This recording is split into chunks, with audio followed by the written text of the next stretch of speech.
What's up, people? Episode number 2. This is a shout out to my man Nigel. He watched the first one. He said, "Don't let them stop you from doing what you do." Appreciate it, Nigel. But today's episode is not actually gonna be about what I thought it was gonna be about the last time.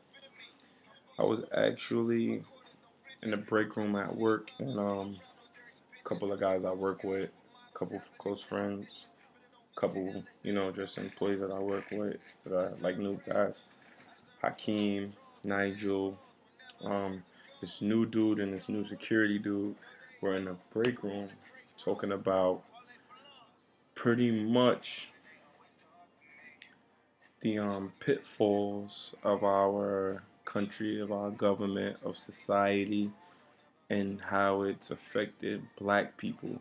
I had put a post on Facebook not too long ago about that, about pre-Civil War Black America and white America, and how that might have been the best time for us because that's when we were forced to, we had to, there was no choice but to circulate the black dollar within the black community.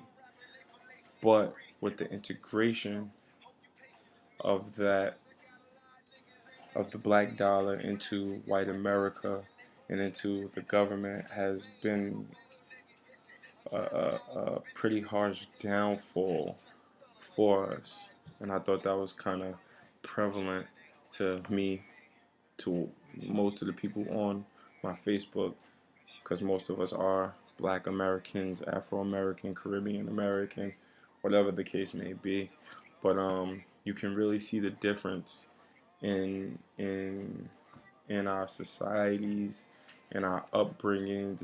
It's a way it's a way bigger difference from how our parents grew up and their parents grew up. I mean, before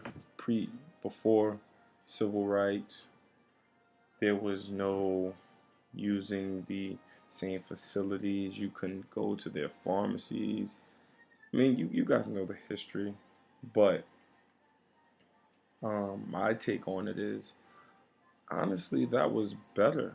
That was better for us, I think, in my opinion, because that's when you saw a wealth of knowledge, a wealth of family, a wealth of black pride in the black community.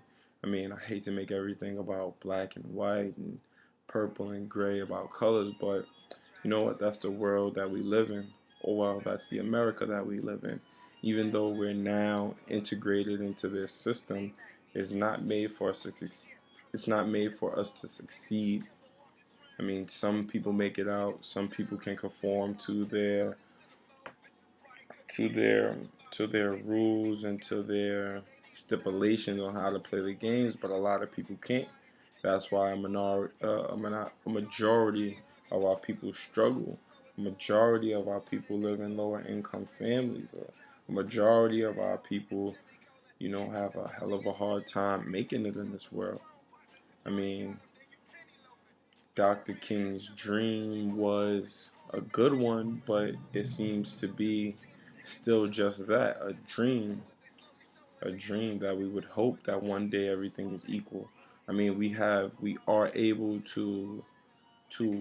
are able to acquire different positions and maybe become something more than what we're given. It takes a lot of hard work and dedication, but it just seems as if it wasn't made for us to succeed in this uh, capitalistic society. Um, I mean, I love to make money. Everybody loves to make money, but it seems as if the same people that have been making money are going to continue to make money regardless of how hard you try. And a lot, I don't want to seem like a conspiracy theorist or something like that because I'm not that, but a lot of the institutions that we fall prey to are schemes, scams. Insurance, I think, is one. Um, college education is for sure one. Prison. These are all things that we fall prey to.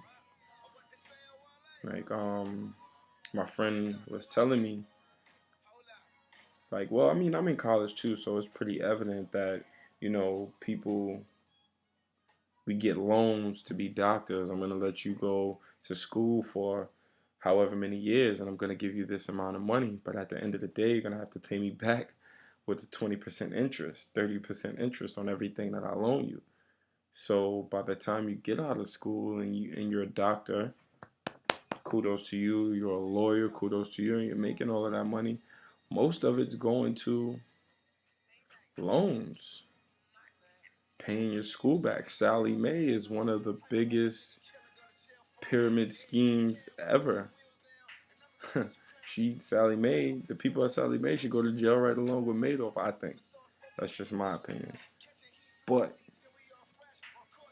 one thing I will say is that you can never blame someone else for all of your problems. You can't blame anyone for any of your problems, because at the end of the day, you are a master of your own fate. So you should use all the outlets you can use to make it, or make it by their standards. But don't get caught up in the hype. Don't get lost in this facade of the American dream, of what people consider riches or wealth. Because an abundance of money can be a good thing, it could be a great thing, but it also could be a downfall, it could be a pitfall for anyone. Too much of a good thing is bad, very bad. But I don't want to be, I don't want to keep you bogged down by my thoughts and what plagues my mind. But I'd like to know what everybody else thinks. If you want to leave a comment, or hey, if you want to blog back, why not? I'll watch. I'll sit down and watch. Communication is key. We need to communicate with each other. Try to figure out a way to make this world a better place for our children. I mean, I'm young. I'm young myself, but it doesn't seem like anything's gonna change in my lifetime. So let's try to make it a better place for the future. For my little cousins, Dominique, baby boy, Monet, them. But anyway, back to music. Cannabis diss J. Cole. That has to be one of the funniest things ever, because I don't know what J. Cole did to Cannabis. And I don't know why Cannabis would want to diss him, calling him J. Clone and J. Clown. Like, Cannabis, I mean, you guys both are rappers. You could diss him, but what's your reasoning behind it? Matter of fact, you don't even have to have a reason. You might not even ever see this blog. You might not ever speak to me about it. But that was weird, man. But you and I both know, well, we all know that J. Cole's more than likely not going to diss him back. You know who his mentor is, Jay-Z. Jay-Z doesn't diss anyone back. Subliminally, he does, but I'm not going to call any names, so you might never even know if you don't pay close attention. But Don't Look Down is the mixtape. Ball is still working really, really hard.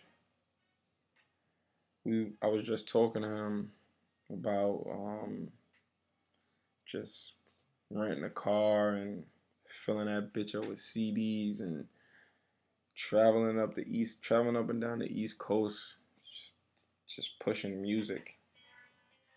That seems like the only way to do it. Make the labels come to us, give them a reason to come to us. But BOlIVE TV,